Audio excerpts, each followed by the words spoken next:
Bonjour, nous sommes toujours le samedi 5, 5 mars 2016 et je voudrais revenir sur l'ouvrage de Herzl auquel j'ai consacré un travail en 2002 aux éditions RAM4. J'ai publié la première édition française de l'État juif qui est parue en feuilleton à l'époque, en même temps qu'elle ne paraissait en allemand d'ailleurs.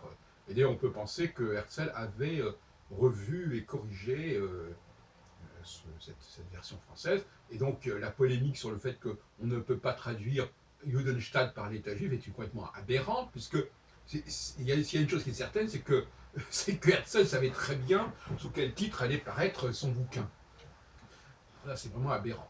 Bon. Et d'autre part, Judenfrage, on ne traduit pas ça par la question des Juifs, on traduit ça par la question juive. Alors, c'est incroyable qu'on soit arrivé, je crois que c'est Klein qui a fait cela, à convaincre les gens qu'il fallait traduire l'État juif par l'État des Juifs.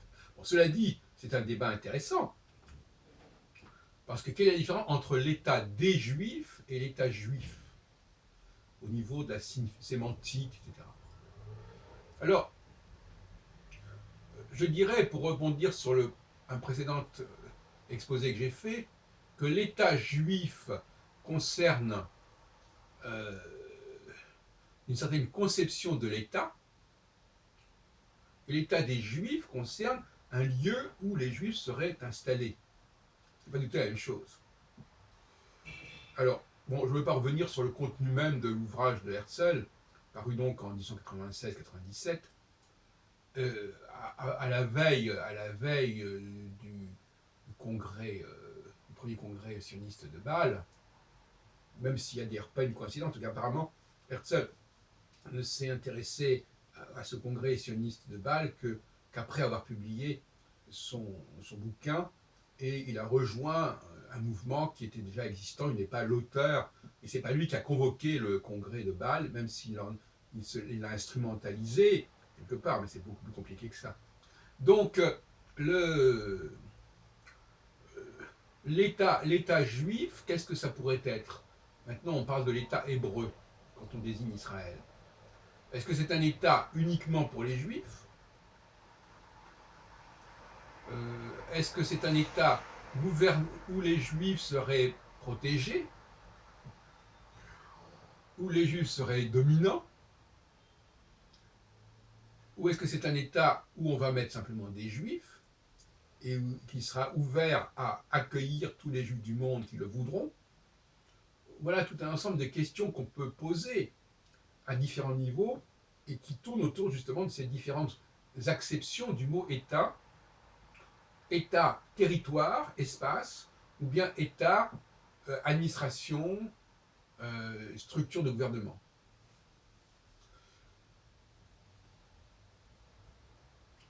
Alors là, on est dans le domaine de l'utopie d'une certaine façon. Imaginez que l'on puisse créer un État. euh, N'oublions pas que Herzl, à l'époque, ne pensait pas spécialement à l'installation des Juifs en Palestine. Hein. C'était pas du tout d'actualité à ce moment-là. Il y avait des débats, il est allé à Constantinople pour discuter avec le sultan, etc. Mais ce n'était pas d'actualité et il y avait d'autres solutions qui étaient proposées. Et même dans son livre, l'État juif, il dit il y a la solution palestinienne, mais aussi la solution argentine. Et je rappelle que ma famille, elle a immigré en Argentine, de Marseille en Argentine, dans les années qui ont précédé la Première Guerre mondiale. Et donc, euh, qu'est-ce que c'était que cet État dans la pensée de Herzl? On peut se poser la question. Alors, moi, je vais essayer d'y réfléchir avec vous, parce que je n'ai pas envie de reprendre les textes qu'il a écrits, parce que finalement, moi, ce qui m'intéresse, c'est ce qu'il y a derrière ces textes, qu'est-ce qui a inspiré ces textes. Bon, bref. Et il semble que ce soit avant tout un lieu d'accueil, ce on va dire, lors de la fondation, la mise en place de ce foyer dans le cadre de la Société des Nations, projet qui sera repris par la successeur de la Société des Nations qui est l'ONU. Il n'y a pas de véritablement solution de continuité entre les deux. Il y a un passage tout à fait évident des deux. Sauf que dans un cas, le siège central était à Genève, l'autre cas, il était à New York. Donc, à part ça, c'était dans la continuité. D'ailleurs, les Anglais ont remis à l'ONU le mandat qu'ils avaient reçu de la Société des Nations. Donc, à ce moment-là, il s'agissait de créer un Jewish home, qu'on a traduit par, à tort ou à raison, par foyer juif. Donc un lieu d'accueil pour tous les juifs, un lieu où ils pourraient être à peu près en sécurité, pas forcément gouverné par des juifs d'ailleurs, mais en tout cas qui ferait de cet État un État qui aurait vocation à protéger les juifs. C'est intéressant, parce que, quelque part, l'État français aujourd'hui ne dit pas autre chose. Manuel Valls ne dit pas autre chose. Il dit nous devons protéger nos juifs. Et sans nos juifs, l'État français, en tant que conception globale, ne serait plus le même. Donc, nous pouvons dire que, quelque part, en France, aussi paradoxal qu'elle puisse paraître, la pensée de Herzl, n'oublions pas que Herzl a vécu en France et qu'il a écrit une grande partie de son ouvrage en France, oui, l'État français peut être considéré comme un État juif, un État des Juifs, en ce sens qu'il reconnaît qu'une communauté juive, aussi étendue que possible, puisse exister sur le territoire français. Et qu'elle soit protégée, qu'elle soit ménagée dans tous les sens du terme. Voilà comment je vois les choses aujourd'hui. Ne touche pas à mes juifs. Voilà la position de l'État français dans la continuité du projet palestinien.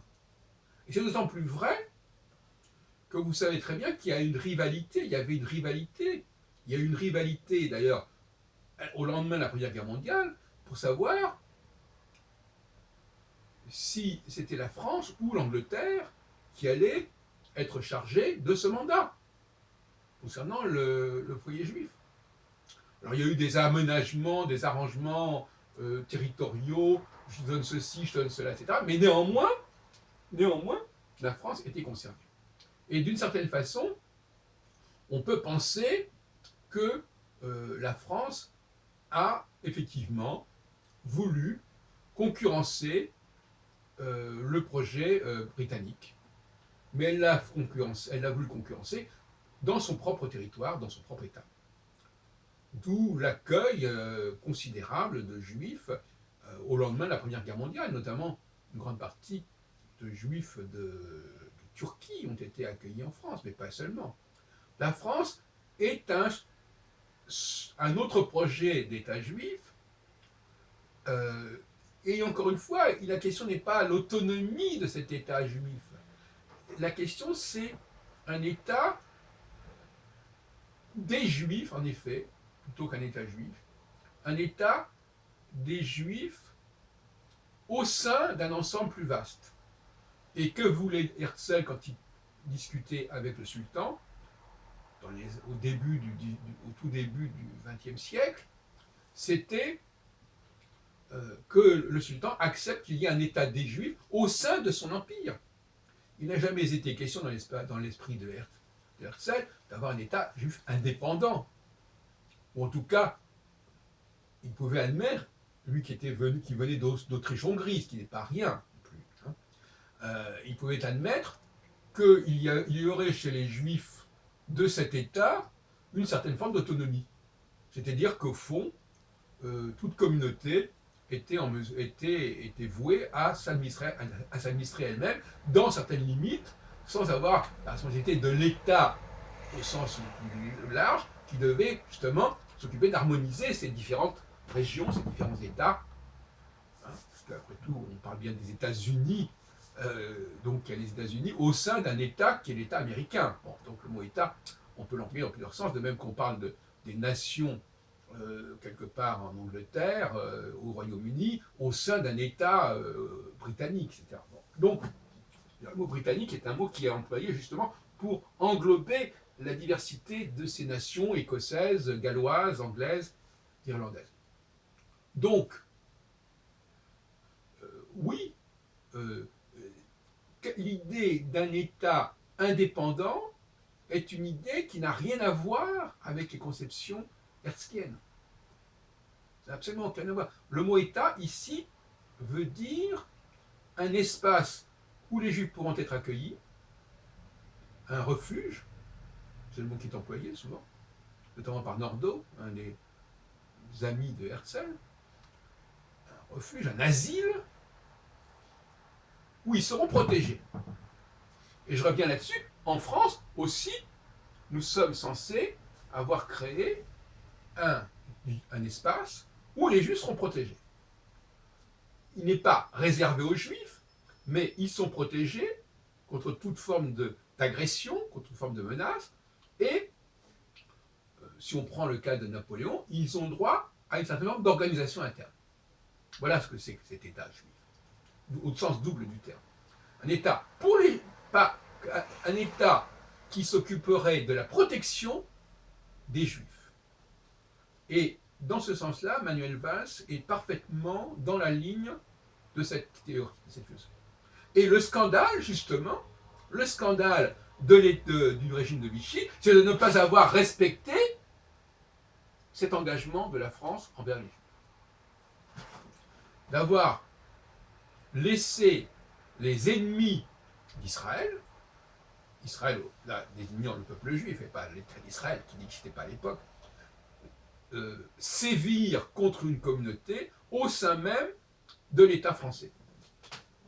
Et j'en prends le mot État français bien au-delà du sens historique de Vichy.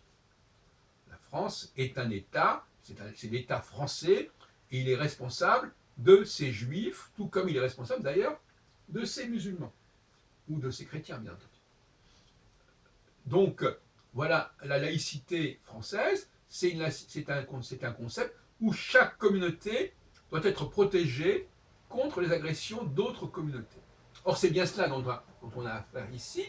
Les Juifs ne sont pas menacés par des populations extérieures, comme par exemple, effectivement, pendant la Seconde Guerre mondiale, par l'invasion allemande. Ils sont menacés de l'intérieur par d'autres communautés, comme ils le furent d'ailleurs sous l'État, sous Vichy, où Vichy n'était pas simplement l'expression de l'Allemagne, mais ils avaient leur propre politique, qui est une politique où visiblement ils n'ont pas été protégés, en tout cas pas pleinement, même si on considère que seuls les Juifs étrangers ont été véritablement livrés avec la fameuse Grafle du Veldiv à l'Allemagne, en tout cas à l'Holocauste. Il y a aussi des questions de ce genre, n'est-ce pas? Quel sort l'État français doit réserver aux immigrés? Sont-ils une partie constituante de l'État français ou pas? En tout cas, pour les Juifs, le problème ne se posait pas, puisqu'il y a une ancienneté historique des Juifs, qu'a rappelé d'ailleurs encore récemment Bernard-Henri Lévy dans son dernier bouquin chez Grasset, où il y a une véritable histoire communautaire des Juifs en France, et des interrelations entre les Juifs et la France, qui datent du XIe siècle, avec Rachid. Hein. Donc, il y a effectivement une mission de la France à l'égard de ces Juifs, et à l'égard des Juifs du monde qui pourraient vouloir y arriver, y venir, qui est parallèle à l'engagement que les Britanniques avaient pris à l'égard des Juifs en acceptant le mandat ou en demandant le mandat plutôt de la SDN sur la Palestine. Et là encore, ils ont trahi leur mission en limitant très rapidement l'arrivée des Juifs en Palestine et donc finalement en condamnant quelque part, en ne les acceptant pas, en condamnant de nombreux Juifs à l'errance et à l'extermination par voie de conséquence. De la même façon que... donc finalement, ces deux grands patrons qui se sont tous les deux, pour des raisons différentes, voués à l'accueil, à la protection des Hébreux, des Juifs, ont n'ont pas été à la hauteur de leur mission, pour des raisons qui sont d'ailleurs liées à une incurie militaire de la part de la France et à d'autres considérations coloniales et impériales de la part de l'Angleterre. Mais l'Angleterre aussi avait aussi à affronter, bien entendu, elle ne pouvait pas non plus juguler l'arrivée, la puissance allemande, elle ne pouvait pas empêcher les camps de concentration en Allemagne, etc., ou en Pologne. Donc, effectivement, il y a eu, malgré les empires coloniaux qu'il y avait derrière, et je rappellerai quand même que les empires coloniaux de la France et de l'Angleterre n'ont pas permis de répondre à Hitler qui voulait se débarrasser de ces juifs. Envoyez-nous ces juifs, nous les mettrons dans nos colonies. Ça n'a pas été fait. Donc là, il y a un échec. Mais derrière cet échec ne doit pas oublier une mission, et cette mission, elle peut renaître. Elle peut renaître, c'est pas parce qu'il y a un échec qu'elle continue à exister. Donc je pense que l'avenir des Juifs en France, il est parfaitement concevable, tout autant que l'avenir des Juifs en Israël, et même peut-être plus. Parce qu'en Israël, finalement, ce sont des Juifs qui dirigent l'État. En France, ce ne sont pas des Juifs nécessairement, n'est-ce pas, vu leur... Bon, mais c'est pas impossible non plus, la question n'est pas là. Mais nous avons là deux États, peut-être même les États-Unis, bon, laissons de côté les États-Unis, deux États qui, historiquement, depuis le début du XXe siècle, mais pour la France, n'oublions pas tout l'engouement pour les Juifs de l'abbé Grégoire à la veille de la Révolution française, n'est-ce pas, et l'émancipation des Juifs de France à ce moment-là, la France a des raisons, a des titres en tant que grand protecteur des Juifs, des titres considérables. Maintenant, est-ce que les Juifs doivent se prendre eux-mêmes en charge? À mon avis, ils doivent le faire au sein de leur communauté, au sein d'un État, mais cet État ne saurait être un État juif. C'est évident. Et c'est là que la question d'Israël se pose. Est-ce qu'il est légitime qu'il existe un État d'Israël? D'après Herzl, cet État d'Israël, il aurait dû être englobé au sein d'un État qui aurait pu être l'État ottoman ou l'État britannique à l'époque de l'Ouganda, projet qu'il avait abordé et accepté, qui était accepté par le Congrès sioniste à la veille de sa mort en 1904. Donc, il y a là effectivement une ambiguïté sur le mot État. Rappelons que Herzl donc venait d'Autriche-Hongrie et qu'il y avait au sein de cet État extrêmement divers, certainement des autonomies locales, et que ces autonomies locales, c'était un peu le schéma que Herzl avait en tête. Bon, donc je pense que l'État, je pense que l'ONU, bon, ça n'a pas beaucoup de sens, et je terminerai là-dessus. Un État juif qui s'occupe de la protection des Juifs, ça n'a pas beaucoup de sens. On ne peut être protégé que par un État qui n'est pas juif, en l'occurrence. L'État ne peut pas être marqué par une communauté ou une autre. Il est au-dessus, il est laïque, l'État. Donc cet État, il peut protéger ces différentes communautés, il peut se donner le devoir de les protéger, mais il ne peut pas lui-même être l'émanation d'une communauté. Ça, c'est fondamental. Donc l'État des Juifs, c'est un État des Juifs au sein d'un empire, le mot empire pouvant désigner un État, parce que finalement, qu'est-ce que c'est qu'un État? C'est un empire. Un empire qui aurait une capacité d'harmoniser et de faire cohabiter la diversité de ces communautés, pas forcément dans l'idée d'une identitarité universelle et unique, mais ces différentes communautés acceptant de vivre au sein de cet État français, qui accepte sa gouvernance, qui accepte ses principes. Effectivement, si l'État français a pour principe de protéger ses juifs, eh bien, toutes les communautés au sein de cet État français doivent le faire. Et c'est ce qui s'est passé, le défilé de janvier 2015, il y a un peu plus d'un an, c'était cela. C'était de répéter, de réitérer l'engagement depuis la fin du XVIIIe siècle de la France à l'égard des Juifs, de ces Juifs, et plus généralement, dans le sens herzlien du terme, de tous les Juifs qui voudraient bien venir y vivre.